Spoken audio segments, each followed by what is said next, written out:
Hello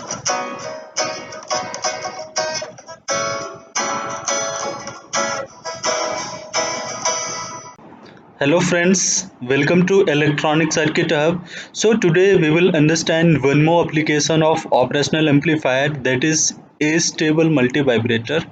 Okay, in A-stable multivibrator, op-amp is used as a positive feedback network. Okay, so you can see here a feedback fraction beta is connected at non-inverting terminal of an operational amplifier. So in A-stable multivibrator, it doesn't have any stable state. It is free running. That is why it is also called free running multivibrator. Right? Free running multivibrator or a stable multivibrator. Why? Because it doesn't have any stable state at all. So the application of a stable multivibrator is, it is used in voltage amplifier, it is used in filters, it is used in signal conditioning, right?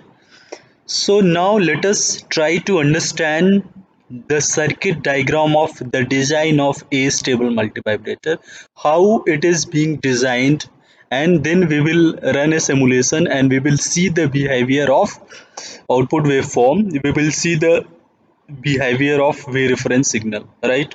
So this is the operational amplifier LT1413, and the positive rail for this operational amplifier is 12 volt and negative rail for this operational amplifier is minus 12 volt, right?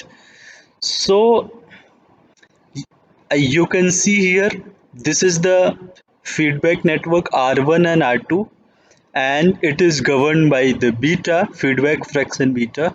So beta equals to R2 divided by R1 plus R2. This is nothing but a voltage divider, right? So if you want to calculate beta for this circuit, you will get R2 divided by R1 plus R2 equals to 30k divided by 35k plus 30k. You will get 0.462. This is the feedback fraction which is being fed at non-inverting terminal of an operational amplifier, right? So if you want to calculate the reference point or upper trip point, so what is the voltage at upper trip point? VUTP equals to beta into VCC, that equals to 0.4 into 12 volt, which is equal to 5.54 volt. V, this is basically nothing but this is LTP, lower trip point. So VLTP equals to beta into minus VCC, right? Beta into minus VCC. So since your minus VCC is minus 4 volt, you will get minus 5.54. Here I made a mistake. Here 4 0.462 and here also 0.462, right? Then only you can get 5.5 volt and minus 5.54 volt, right? So at time t equals to 0, at time t equals to 0, there is no stored charge at capacitor C1, right? At time t equals to 0, at that point of time your op-amp output is at positive saturation level, right? Positive saturation level. So op-amp output tries to charge the capacitor C1 by using this resistor R3. So it try, this C1 is being charged through this resistor R3 and it is being discharged through this resistor R3, right? So charging path for this C1 capacitor is V out, it goes here and then here. So now you can see the time constant for capacitor charging and discharging is T equals to 2RC ln 1 plus beta divided by 1 minus beta, right? 1 plus beta divide by 1 minus beta, right? So you can see your capacitor charging time is, charging and discharging time is also dependent on the value of beta, which is equals to 0.462. And if you calculate t by replacing all these values, so 2 into RC 50K into 0.01 microfarad into ln 1 plus beta 1 plus 0.462 divided by 1 minus 0.462, you will get t equals to 1 millisecond. So your frequency of oscillation is 1 kilohertz, right? So your operational amplifier, so your astable multivibrator output will saturate at 12 volt, and it will, since it is free running, it oscillate high to low and low to high, and the oscillating frequency would be 1 kilohertz, right? So I hope you understand the circuit diagram, how it is working at a high level.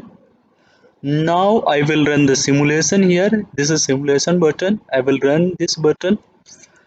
So first I will show you the output. This is the output. Then I will show you the V reference voltage, which is governed by the capacitor C1 charging and discharging. Yeah, here we go. So let me change the color. Alright, let me zoom it out.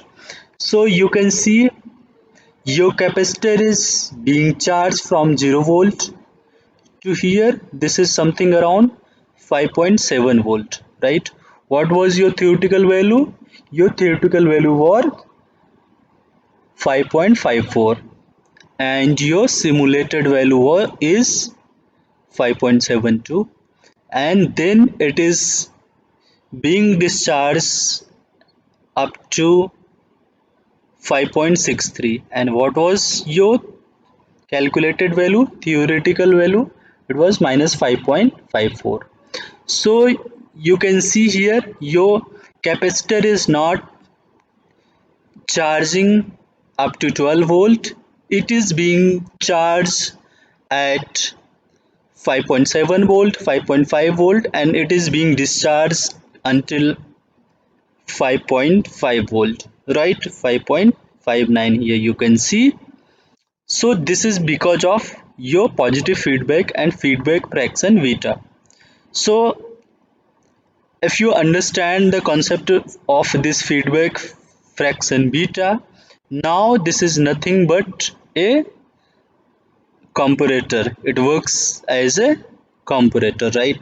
So you can see, let's say this is your upper trip point, and let's say it is, this is your lower trip point.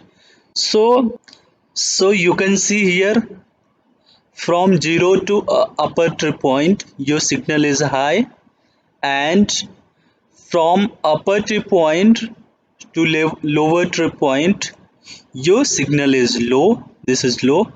Then again your lower trip point to upper trip point your signal is high, and it is coming back and forth, high and low. This is high, this is low, this is high again, this is low, back and forth, high and low. So now I want to show you the frequency. All right, the frequency of oscillation. So your frequency is, let's say,